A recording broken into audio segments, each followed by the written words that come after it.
मुश्किलों से भाग जाना आसान होता है। हर पहलू जिंदगी का इम्तिहान होता है। डरने वालों को मिलता नहीं कुछ जिंदगी में, लड़ने वालों के कदमों में जहान होता है। नमस्कार प्यारे साथियों, स्टोरियन सफर यूट्यूब चैनल में आप सभी प्रियजनों का दिल से स्वागत है।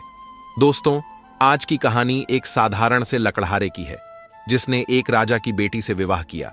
कहानी बहुत ही रोचक और आनंद देने वाली है, इसलिए अंत तक हमारे साथ बने रहें और चैनल पर नए हैं तो स्टोरियन सफर चैनल को सब्सक्राइब करके बेल आइकन ऑन कर लें। तो साथियों, एक समय की बात है। सुल्तानपुर नामक एक छोटे से गांव में रामदीन नाम का एक लकड़हारा अपने परिवार के साथ रहता था। वह अपनी पत्नी और 3 बच्चों के साथ साधारण जीवन जी रहा था। लकड़हारे के बड़े बेटे का नाम राकेश, मंझले का मुकेश तथा छोटे बेटे का नाम देवेश था। दोस्तों, राकेश और मुकेश शरीर से हष्ट-पुष्ट और दिखने में सुंदर थे, जिस कारण लकड़हारा और उसकी पत्नी अपने दोनों बड़े बेटों से अधिक प्रेम करते थे। घर में उनके पसंद का खाना बनता, पहनने के लिए उन्हें अच्छे अच्छे कपड़े मिलते और माता पिता उनकी हर इच्छा को पूरा करने की कोशिश करते। वहीं दूसरी ओर लकड़हारे का छोटा बेटा, जिसका नाम देवेश था, वह शरीर से कमजोर, दुबला पतला और सांवले रंग का एक साधारण सा लड़का था, इसलिए उसे कोई प्यार नहीं करता था। देवेश को खाने के लिए सूखी रोटी मिलती और पहनने के लिए फटे पुराने कपड़े। बड़े भाई उसे अक्सर तंग करते, उसका मजाक उड़ाते और उसे नीचा दिखाते थे, लेकिन देवेश को इस बात से कोई फर्क नहीं पड़ता। वह हमेशा अपने आप में मस्त रहता। उसने कभी भी अपने माता पिता और भाइयों से कोई शिकायत नहीं की। वह अपने दोनों बड़े भाई और माता पिता से बहुत प्यार करता था, उनका हमेशा आदर सम्मान करता था। मित्रों, जो लकड़हारा था वह जंगल से लकड़ी काट कर लाता और बाजार में बेच देता था। इसी तरह से उसके घर का खर्चा चल रहा था। एक दिन की बात है, लकड़हारा रामदीन बहुत बीमार पड़ गया। उसकी बीमारी के कारण जंगल से लकड़ियां लाना और बाजार में बेचने का काम बंद हो चुका था। घर में जो भी पैसा रखा था धीरे धीरे सब समाप्त हो गया। एक दिन लकड़हारे की पत्नी ने अपने सबसे बड़े बेटे राकेश को बुलाया और कहा, बेटा, तुम्हारे पिता की तबीयत खराब होने के कारण घर का खर्चा ठीक से नहीं चल पा रहा है, इसलिए अब तुम्हें जंगल में जाकर लकड़ियां काटकर बाजार में बेचना होगा, ताकि घर का खर्चा चलता रहे और तुम्हारे पिता का इलाज भी होता रहे। आगे मां ने अपने बेटे से कहा, बेटा, मुझे पूरा विश्वास है कि इस कठिन समय में तुम अपने परिवार का साथ दोगे। लकड़हारे की पत्नी ने राकेश को अच्छा भोजन बनाकर खिलाया और रास्ते के लिए पूरी सब्जी बनाकर बांध दी और साथ ही में एक कमंडल दूध भर कर दिया। मां ने अपने बेटे को कुल्हाड़ी देते हुए कहा, बेटा, जब तुम्हें जंगल में भूख लगे तो तुम पूरी सब्जी खा लेना और ऊपर से मीठा दूध पी लेना। मित्रों, इस तरह से लकड़हारे का बड़ा बेटा राकेश जंगल में लकड़ियां काटने के लिए घर से निकल पड़ा। वह कुछ ही दूर चला था कि रास्ते में उसे एक बुढ़िया दिखाई दी, जो बहुत ही कमजोर और दुबली पतली थी। उसने राकेश को रोकते हुए कहा, बेटा, मुझे बहुत जोरों की भूख लगी है। मैं कई दिनों से भूखी हूं। तुम्हारे थैले में पूड़ी और सब्जी है और कमंडल में मीठा दूध है। बेटा, मुझ पर दया करके थोड़ा सा खाना खिला दो और मीठा दूध पिला दो। यदि तुम मेरी मदद करोगे तो ईश्वर भी तुम्हारी मदद करेगा। बुढ़िया के मुंह से यह सुनकर राकेश ने बड़ी बड़ी आंखें बनाते हुए कहा, अरे बुढ़िया, तुम तो बहुत चालाक हो। मैं अपना भोजन तुमको खिला दूंगा तो मैं क्या खाऊंगा? चल हट जा मेरे रास्ते से और जाने दे मुझको। तू मरती है तो मर जा, मुझे इससे क्या लेना देना। राकेश की बात सुनकर बुढ़िया को बड़ा दुख हुआ। राकेश वहां से सीधा जंगल में पहुंचा, दूध का कमंडल और भोजन का थैला जमीन पर रख दिया और एक सूखे पेड़ को काटने लगा। अभी उसने 2-4 कुल्हाड़ी ही चलाई थी कि अचानक झटके से कुल्हाड़ी उछलकर उसके हाथ पर लग गई। राकेश के हाथ से खून की धारा बहने लगी। दर्द के मारे वह चिल्लाने लगा, लेकिन उस जंगल में कोई उसकी मदद करने वाला नहीं था। किसी तरह से वह अपने घर को वापस लौट आया। मां ने उसे देखा और कहा, हाय, मेरे बेटे को क्या हो गया? उसने राकेश की मरहम पट्टी की और उसे आराम करने को कहा। अगले दिन मां ने अपने दूसरे बेटे मुकेश को बुलाकर कहा, बेटा, पिताजी तुम्हारे बीमार हैं और तुम्हारा बड़ा भाई जख्मी हालत में पड़ा हुआ है। अब ऐसे में जंगल से लकड़ियां तुम्हें लानी होंगी ताकि हमारे भोजन पानी की व्यवस्था हो सके और हमारा घर खर्चा चलता रहे। बेटा, मुझे पूरा विश्वास है कि तुम इस मुसीबत की घड़ी में अपने परिवार का साथ दोगे। इस तरह से मां ने अपने दूसरे बेटे मुकेश को अच्छा भोजन बनाकर खिलाया और फिर जंगल में जाने के लिए उसके थैले में पूरी सब्जी बांध दी और साथ ही कमंडल में मीठा दूध भर दिया। लकड़हारे की पत्नी ने मुकेश के माथे पर हाथ फेरते हुए कहा, बेटा, जल्दी जंगल से लकड़ियां काटकर उन्हें बाजार में बेच कर आना। दोस्तों, मुकेश ने अपने कंधे पर कुल्हाड़ी रखी और हाथ में खाने का थैला लिया। फिर जंगल में लकड़ियां काटने के लिए निकल पड़ा। वह जंगल के किनारे ही पहुंचा था कि तभी वहीं बुढ़िया उसे भी मिल गई। बुढ़िया ने मुकेश से कहा, बेटा, मैं कई दिनों से भूखी हूं। भूख के मारे मेरे प्राण निकल रहे हैं। तुम दया करके अपने थैले से मुझे थोड़ा सा खाना खिला दो और तुम्हारे कमंडल में जो मीठा दूध है उसमें से थोड़ा सा पिला दो। बेटा, भूख और प्यास के कारण मेरे प्राण जा रहा है। भूखे प्यासे को खाना खिलाना यह तो बहुत धर्म का काम होता है। यदि तुम मुंह गरीब बुढ़िया पर रहम करोगे तो परमात्मा तुम्हारी मदद करेगा। बुढ़िया की बात सुनकर मुकेश ने उसे डांटते हुए कहा, चल हट जा मेरे रास्ते से। भूख प्यास से मरती है तो मर जा। कौन सा तू हमारे रिश्तेदार या सगी संबंधी लगती है जो मैं तुम्हें खाना खिलाऊं और दूध पिलाऊं? मरते हुए मैंने कई लोगों को देखा है। इस तरह से अभद्र बातों का प्रयोग करते हुए मुकेश वहां से आगे निकल गया। बीच जंगल में पहुंचकर मुकेश एक सूखे पेड़ को देखकर अपनी पूरी सब्जी और कमंडल जमीन पर रखकर उस सूखे पेड़ पर कुल्हाड़ी चलाने लगा। अभी उसने एक दो कुल्हाड़ी ही चलाई थी कि तभी कुल्हाड़ी उछलकर उसके पैर में जा लगी। उसके पैर से खून बहने लगा। दर्द के मारे वह चिल्लाने लगा और मदद की गुहार करने लगा, लेकिन उस जंगल में उसकी मदद करने वाला कोई भी आदमी मौजूद नहीं था। मुकेश किसी तरह से अपने आप को संभालते हुए घर पहुंचा। लकड़हारा और उसकी पत्नी ने अपने बेटे को देखकर कहा, हाय, यह क्या हो गया? लकड़हारा कहने लगा, हे ईश्वर, यह आप हमारी कैसी परीक्षा ले रहे हैं? एक ही समय में मेरे दोनों बेटे और मैं खुद बिस्तर पर पहुंच गया। अब घर का खर्चा कैसे चलेगा? किसी तरह से रात बीती तो जो लकड़हारे का सबसे छोटा बेटा देवेश था, वह अपने माता पिता के पास पहुंचा और कहने लगा, पिताजी, मैं भी आपका बेटा हूं। इस समय मेरे दोनों भाई जख्मी हालत में हैं और आप बीमार हैं। अब ऐसी स्थिति में आप तीनों से घर का काम नहीं हो पाएगा। यदि आप मुझे इजाजत दे तो मैं जंगल से लकड़ियां काटकर बाजार में बेच आऊं। देवेश की बात सुनकर उसके माता पिता हंसने लगे और कहने लगे, अरे बेवकूफ, जंगल से लकड़ियां काटकर लाना कोई आसान काम नहीं है। अपने माता पिता के मुख से ऐसी बात सुनकर देवेश कहने लगा, पिताजी, मैं शरीर से भले ही कमजोर हूं, लेकिन मुझ में हिम्मत है और मैंने अपने बुजुर्गों से सुना है कि जो हिम्मत करके आगे बढ़ता है, ईश्वर उसकी मदद स्वयं करते हैं। लकड़हारा और उसकी पत्नी कहने लगे, बेटा, तुम तो बेवकूफी भरी बातें कर रहे हो। तुम्हारे शरीर में तो इतना जोर भी नहीं है कि तुम कुल्हाड़ी ठीक से चला सको, और दिमाग में इतनी अक्ल नहीं है कि तुम बाजार में जाकर लकड़ियां बेच सको। लकड़हारा और उसकी पत्नी ने उसे बहुत समझाया, लेकिन वह अपनी जिद पर अड़ा रहा कि मैं जंगल जाकर लकड़ियां लाऊंगा और उन्हें बाजार में बेचूंगा। उसकी जिद देखकर के देवेश के माता पिता ने कहा, ठीक है, जा, तू भी जंगल जाकर अपनी किस्मत को आजमा कर देख ले और अपने शौक पूरे कर ले। देवेश जब कुल्हाड़ी लेकर अपनी मां के पास पहुंचा तो उसे देखते ही लकड़हारे की पत्नी कहने लगी, अरे बेवकूफ, क्यों जिद कर रहा है? जो काम मेरे दोनों लायक बेटे नहीं कर सके, वह काम तू क्या करेगा? लकड़हारे की पत्नी ने एक सूखी रोटी और कमंडल में थोड़ा सा पानी देते हुए कहा, जब तुझे भूख लगे तो इस सूखी रोटी को खाकर पानी पी लेना। इससे ज्यादा तुझे और क्या ही चाहिए? तेरा पेट इसी में भर जाएगा। दोस्तों, मां ने जहां अपने दोनों बड़े बेटे राकेश और मुकेश के लिए पूरी सब्जी और मीठा दूध देकर जंगल भेजा था, वहीं देवेश को एक सूखी रोटी और पानी देकर जंगल भेज दिया। देवेश बहुत खुश था। वह एक हाथ में सूखी रोटी और पानी लिए हुए था और दूसरे हाथ से कंधे पर रखी हुई कुल्हाड़ी को पकड़े चला जा रहा था। उसे कोई चिंता नहीं थी, बस उसके मन में एक ही धुन थी कि उसे लकड़ी काट कर लाना है।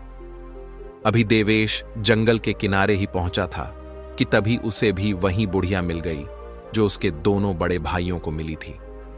उस बुढ़िया ने देवेश को देखते ही कहा, बेटा, मैं कई दिनों से भूखी और प्यासी हूं। भूख और प्यास के कारण मेरे प्राण जा रहे हैं। यदि तुम मुझे अपने भोजन में से थोड़ा सा भोजन करा दो और पानी पिला दो तो मेरे प्राण बच जाएंगे। उस बुढ़िया के मुख से इस तरह की बात सुनते ही देवेश कहने लगा, मां जी, आप तो मुझे बहुत कमजोर और भूखी प्यासी दिखाई दे रही हो, लेकिन क्या करूं, मेरे पास कोई अच्छा खाना नहीं है। मेरे पास तो केवल सूखी रोटी है। यदि आप इसे खाना चाहें तो बड़े शौक से खा सकती हैं।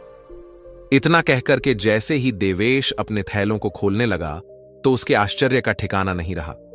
उसने देखा कि उसके थैले में सूखी रोटी की जगह पर पूरी पकवान और मिठाइयां भरी पड़ी हैं। देवेश ने जब अपने कमंडल को खोलकर देखा तो उसमें मीठा दूध था। पानी की जगह उसके कमंडल में मीठा दूध और सूखी रोटी की जगह उसके थैले में पूरी और पकवान थे। यह सब देख करके देवेश आश्चर्यचकित था। वह कहने लगा, कहीं मैं कोई सपना तो नहीं देख रहा हूं, यह सब कैसे हो गया? देवेश की बात सुनकर बुढ़िया कहने लगी, बेटा, यह सपना नहीं, हकीकत है। तुमने मुझ गरीब लाचार बुढ़िया पर दया दिखाई, यह उसी का फल भगवान ने तुम्हें दिया है। तुम्हारी सूखी रोटी पूरी और पकवान बन गई और कमंडल में रखा पानी मीठा दूध बन गया। यह सब ईश्वर की दया का परिणाम है। जो लोग दूसरों का भला करते हैं, भगवान उनका भला जरूर करते हैं। देवेश उस बुढ़िया को खाना खिला करके जब जंगल की ओर जाने लगा तो बुढ़िया कहने लगी, बेटा, मैं बहुत भूखी थी और तुमने मुझे खाना खिलाया, इसके लिए मैं तुम्हें कुछ देना चाहती हूं, आओ मेरे साथ। इतना कहकर बुढ़िया देवेश को साथ में लेकर के चलने लगी। एक पेड़ के पास पहुंचकर बुढ़िया ने कहा, बेटा, जब मैं चली जाऊं तब तुम इस पेड़ को काट देना, तो तुम्हें एक ऐसी चीज मिलेगी जो तुमने इससे पहले कभी नहीं देखी होगी। वह चीज तुम्हारे बहुत काम आएगी और हो सकता है कि इस चीज के कारण तुम्हारी किस्मत बदल जाए। इतना कहकर वह बुढ़िया वहां से चली गई। मित्रों, देवेश बहुत खुश था। जब वह बुढ़िया देवेश की नजरों से ओझल हो गई तो उसने कुल्हाड़ी को दोनों हाथों से पकड़ा और उस पेड़ पर जोर जोर से वार करने लगा। वह दुबला पतला कमजोर सा युवक था, लेकिन उसने हिम्मत नहीं हारी। वह जोर जोर से पेड़ पर कुल्हाड़ी चलाता रहा। आखिर में वह पेड़ कटकर जमीन पर गिर गया। देवेश के आश्चर्य का ठिकाना नहीं था। वह देखकर हैरान था। उसने देखा कि उस पेड़ के तने में एक सुंदर सी चिड़िया बैठी है, जिसके पंख सोने के थे, जो पूरी तरह से सोने की थी। देवेश ने उस चिड़िया को देखकर कहा, यदि मैं इसे बाजार में बेच दूं तो इससे बहुत सारे पैसे मिलेंगे। इससे तो सच में हमारी किस्मत बदल जाएगी और हम अमीर हो जाएंगे। हमारे माँ बाप को जंगल से लकड़ियां काट करके बेचना नहीं पड़ेगा। और यही विचार करके देवेश ने उस सोने की चिड़िया को उठा लिया और उसे बेचने के लिए शहर जाने लगा। लेकिन शहर वहां से काफी दूर था। देवेश के शहर पहुंचते पहुंचते अंधेरा हो चुका था। वहां की सारी दुकानें बंद हो चुकी थीं। ऐसे में उसे अपने सोने की चिड़िया का कोई खरीदार दिखाई नहीं दिया। अब ऐसी स्थिति में वह अपने घर वापस नहीं जा सकता था, क्योंकि रात बहुत हो चुकी थी। इसलिए उसे मजबूर होकर रात वहीं गुजारनी पड़ी। देवेश एक सराय वाले के पास गया और कहने लगा, भाई साहब, क्या मैं आपके यहां रात्रि के लिए विश्राम कर सकता हूं? आपका जो भी किराया बनेगा वह मैं चुका दूंगा, क्योंकि मुझे सुबह यहां का बाजार देखना है। देवेश की बात सुनकर सराय वाले ने कहा, यह सराय मैंने इसीलिए बनवाई है कि तुम जैसे मुसाफिर आएं और यहां पर विश्राम करें। तुम आराम से यहां पर रात गुजार सकते हो। साथियों, उस सराय वाले ने जब देवेश के हाथ में एक अद्भुत चिड़िया देखी तो कहने लगा, अरे, ये सोने की चिड़िया तुम्हारे पास कहां से आई? इसके तो सारे पंख सोने के हैं। कितनी सुंदर चिड़िया है। ऐसी अद्भुत चिड़िया मैंने अपने जीवन में कभी नहीं देखी। मैं अपनी बेटियों को बुलाकर लाता हूं और इस अद्भुत चिड़िया को दिखाता हूं। मेरी तीनों बेटियां इस सोने की चिड़िया को देखकर बहुत प्रसन्न हो जाएंगी। वह सराय वाला तुरंत ही अपनी तीनों बेटियों को बुलाकर लाया और कहने लगा, देखो, यह सोने की चिड़िया कितनी सुंदर है। जब उसकी तीनों बेटियों ने उस चिड़िया को देखा तो वे तीनों उस सोने की चिड़िया को देखकर बहुत खुश हो गईं। बड़ी बेटी ने कहा, यह चिड़िया कितनी सुंदर है, पूरी सोने की है।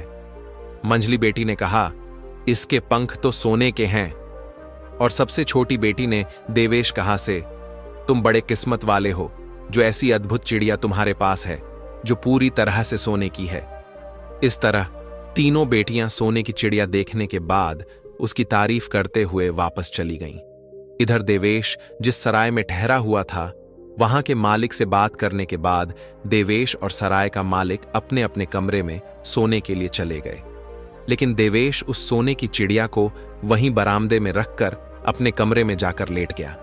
देवेश काफी थक चुका था, इसलिए उसे लेटते ही नींद आ गई और वह गहरी नींद में सो गया।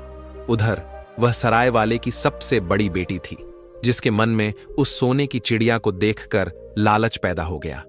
वह सोचने लगी, यदि मैं इसके एक पंख को नोच लूं तो इससे उस पर कोई फर्क भी नहीं पड़ेगा। यही सोच करके सराय वाले की सबसे बड़ी बेटी उस सोने की चिड़िया के लिए देवेश के कमरे की ओर बढ़ने लगी। तभी उसकी नजर बरामदे में रखी सोने की चिड़िया के ऊपर चली गई, जिसे देखकर वह खुशी से उछल पड़ी और उसे उठाने के लिए आगे बढ़ी। जैसे ही वह चिड़िया के पंख नोचने के लिए अपने हाथ को आगे बढ़ाती है, उसके हाथ उस चिड़िया से चिपक जाते हैं। वह बहुत प्रयत्न करती है, लेकिन अपने हाथ उस चिड़िया से नहीं छुड़ा पाती और घबराकर अपनी छोटी बहन को बुलाने लगती है। बड़ी बहन की आवाज सुनकर मंझली बहन आती है। उसने आते ही कहा, अरे दीदी, ये क्या हो गया? बड़ी बहन ने कहा, तुम देखती नहीं कि मेरे हाथ इस चिड़िया से चिपके हैं? जल्दी से मेरे हाथ इस चिड़िया से छुड़ाओ। जैसे ही वह अपनी बहन का हाथ छुड़ाने के लिए उस चिड़िया को हाथ लगाती है, वैसे ही उसके हाथ भी चिपक जाते हैं। अब क्या, उन दोनों बहनों के हाथ उस सोने की चिड़िया से चिपक जाते हैं और वह दोनों अपनी छोटी बहन को आवाज देने लगती हैं। उन दोनों की आवाज सुनकर उनकी छोटी बहन आती है और वह भी जैसे ही अपनी दोनों बहनों के हाथ छुड़ाने के लिए आगे हाथ बढ़ाती है, उसके हाथ भी उस सोने की चिड़िया से चिपक जाते हैं। रात भर उन तीनों बहनों के हाथ उस सोने की चिड़िया से चिपके रहे और वे रात भर रोती रहीं। दोस्तों, सुबह जब देवेश की आंख खुली तो वह तुरंत सोने की चिड़िया के लिए बरामदे की ओर दौड़ा और जब वह बरामदे में पहुंचा तो वहां का नजारा देखकर दंग रह गया। देवेश विचार करने लगा, जरूर इन तीनों ने इस सोने की चिड़िया को चुराने की कोशिश की होगी, इसीलिए इन तीनों के हाथ इससे चिपक गए हैं। तभी वह सराय वाला भी वहीं आ गया और कहने लगा, अरे दुष्ट लड़के, तुमने यह क्या कर दिया? तुम देखते नहीं कि मेरी तीनों बेटियों के हाथ तुम्हारी सोने की चिड़िया से चिपक गए हैं? देवेश कहने लगा, इसमें मैंने कुछ नहीं किया है। जो भी किया है वह तुम्हारी तीनों बेटियों ने मिलकर किया है। जरूर इन्होंने इस सोने की चिड़िया को चुराने का प्रयास किया होगा, इसलिए इनके हाथ चिपक गए। इनको इनकी करनी का फल मिला है। इसमें मेरी कोई गलती नहीं है। मुझे तो अपनी चिड़िया लेकर जाना है।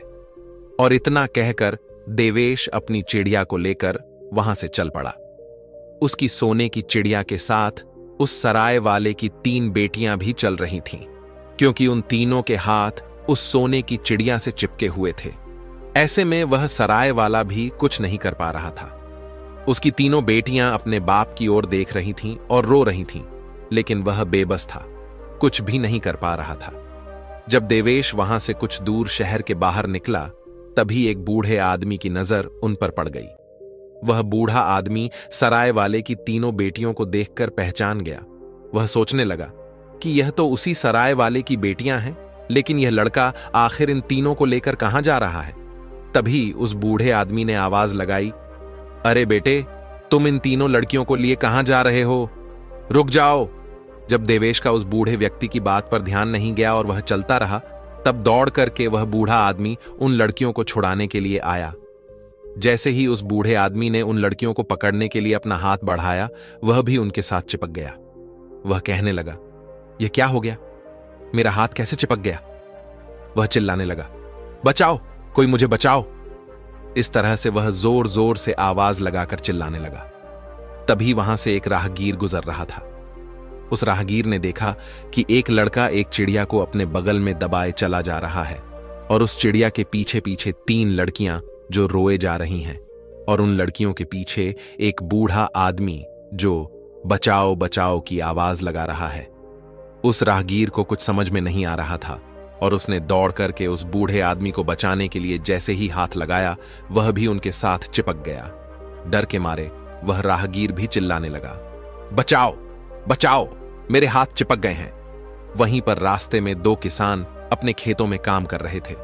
उस राहगीर की आवाज सुनकर वह भी उसे बचाने के लिए दौड़ पड़े। जैसे ही उन दोनों किसान ने राहगीर को पकड़कर पीछे खींचना चाहा, वैसे ही उन दोनों के हाथ भी उस राहगीर से चिपक गए। वह दोनों किसान बहुत प्रयास करते हैं अपना हाथ छुड़ाने के लिए, लेकिन वह अपना हाथ नहीं छुड़ा पाते। फिर मजबूर होकर वे पीछे पीछे चलने लगे। अब आगे देवेश चिड़िया को बगल में दबाए चले जा रहा था। उसके पीछे सराय वाले की तीनों बेटियां चल रही थीं। उनके पीछे एक बूढ़ा आदमी, फिर उनके पीछे राहगीर और उसके बाद दोनों किसान। कुल मिलाकर 7 व्यक्ति उस लकड़हारे के बेटे के पीछे पीछे चले जा रहे थे, क्योंकि उस चिड़िया ने उन सबको जकड़ रखा था और वह सभी बेबस होकर पीछे पीछे चले जा रहे थे। शाम होते होते वह एक शहर में पहुंच गया। जैसे ही वे लोग शहर में पहुंचे तो उन्हें देखने के लिए भीड़ लग गई। लोग अपनी छतों से और अपने घर की खिड़कियों से उन्हें देख रहे थे। ऐसा नजारा किसी ने पहले नहीं देखा था।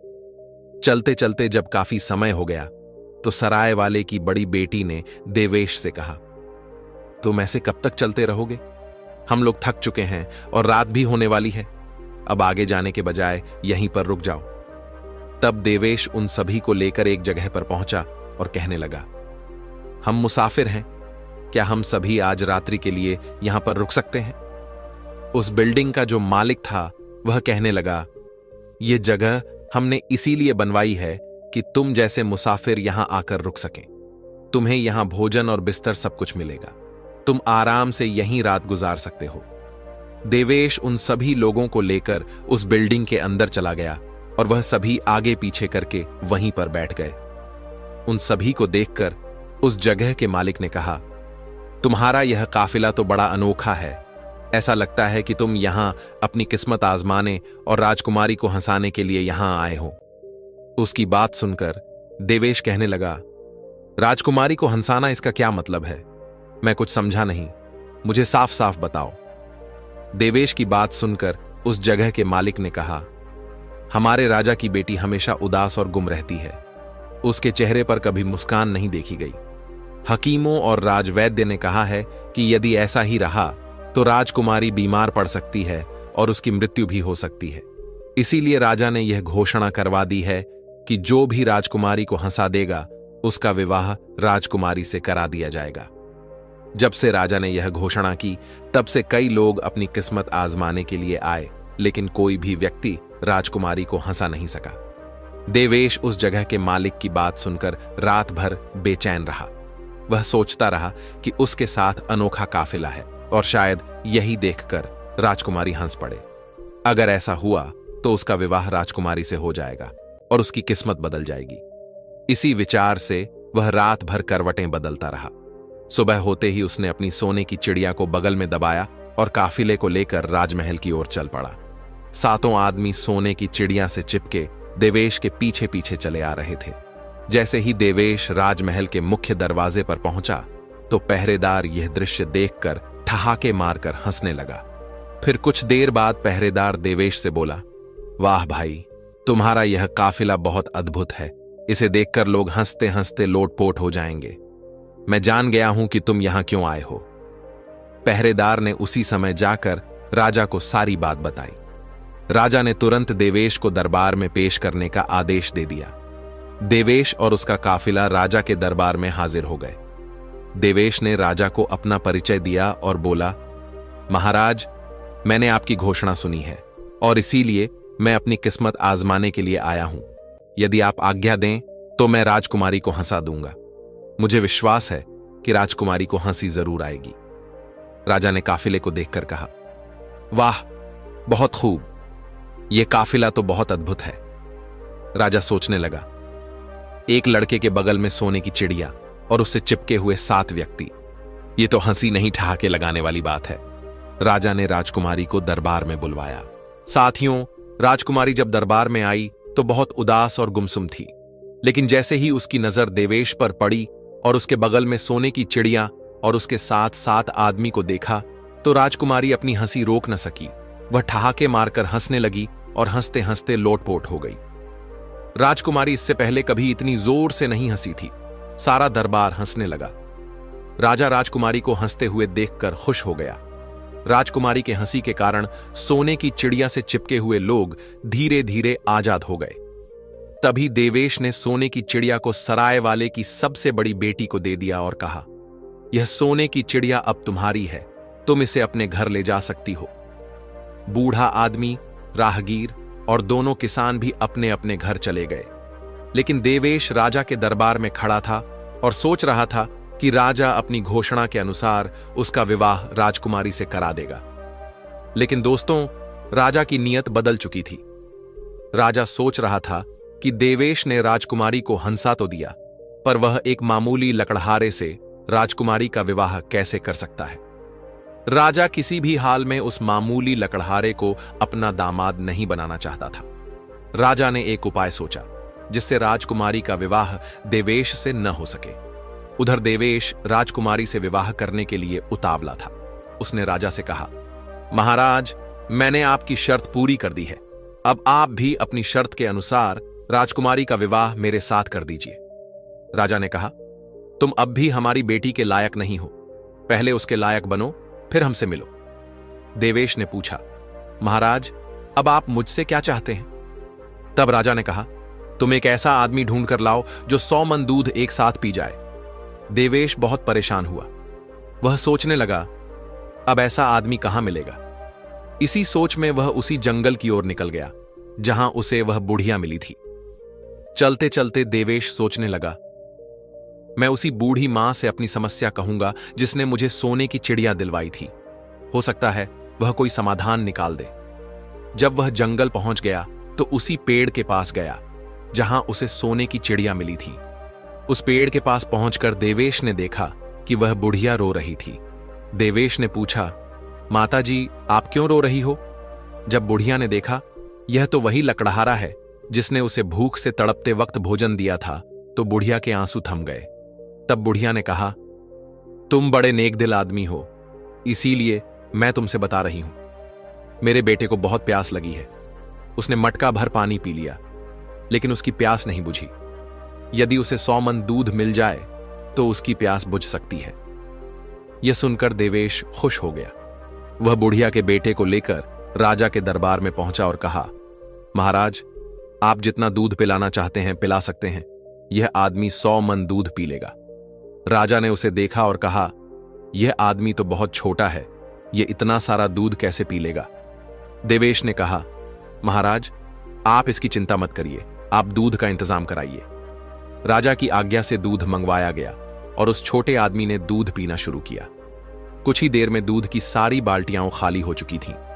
दूध पीकर छोटा आदमी एकदम खुश हो गया। उधर दरबार के सभी लोग आश्चर्यचकित थे। जब राजा और राजकुमारी ने यह सब देखा तो वे भी हैरान रह गए कि छोटा सा आदमी इतना सारा दूध कैसे पी सकता है।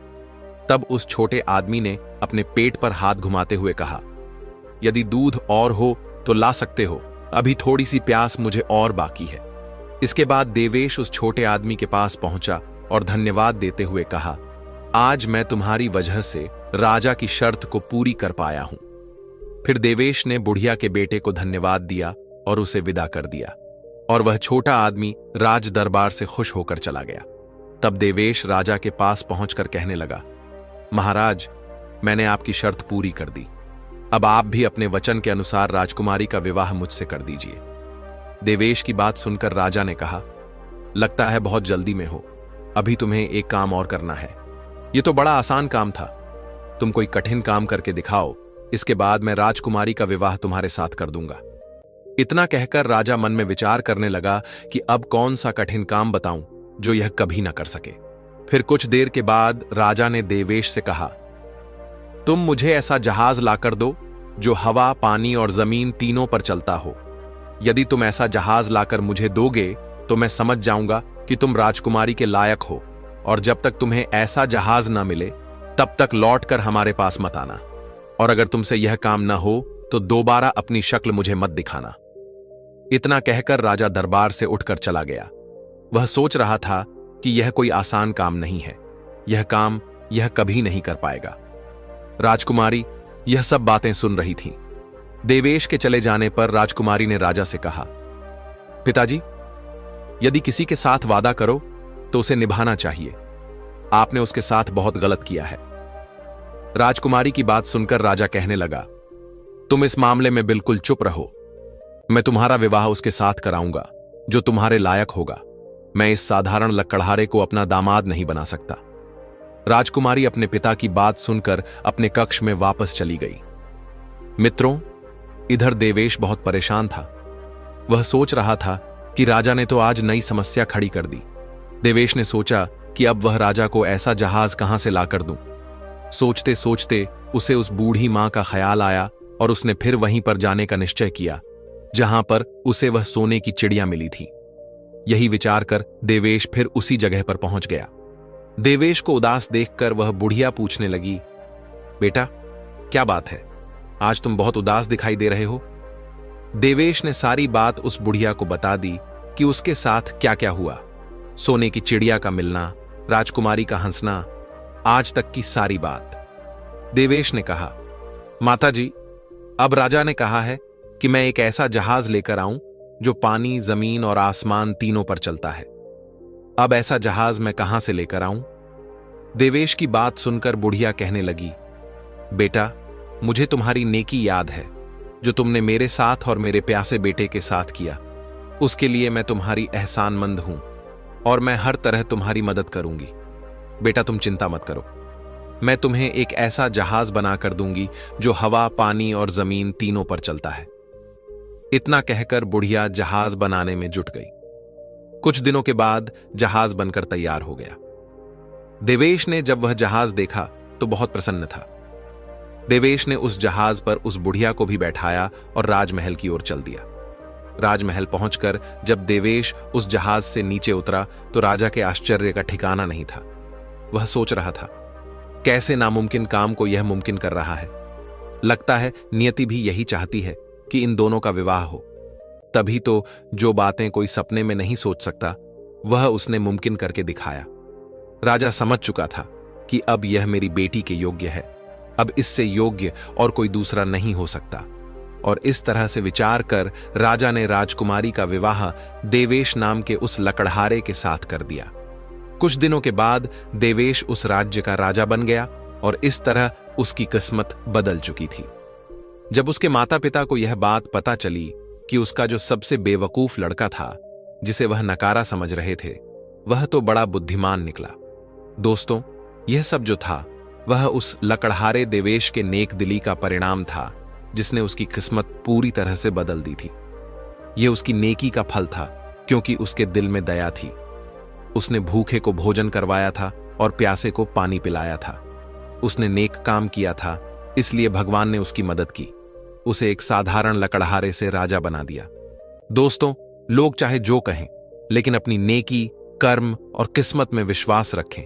हमेशा नेकी के मार्ग पर चलते हुए कर्म करते रहिए। एक न एक दिन आपकी किस्मत आपका साथ जरूर देगी। साथियों, कहानी पसंद आई हो तो वीडियो को लाइक करके स्टोरियन सफर चैनल को सब्सक्राइब कर लेना और साथ में बेल आइकन को भी दबा देना।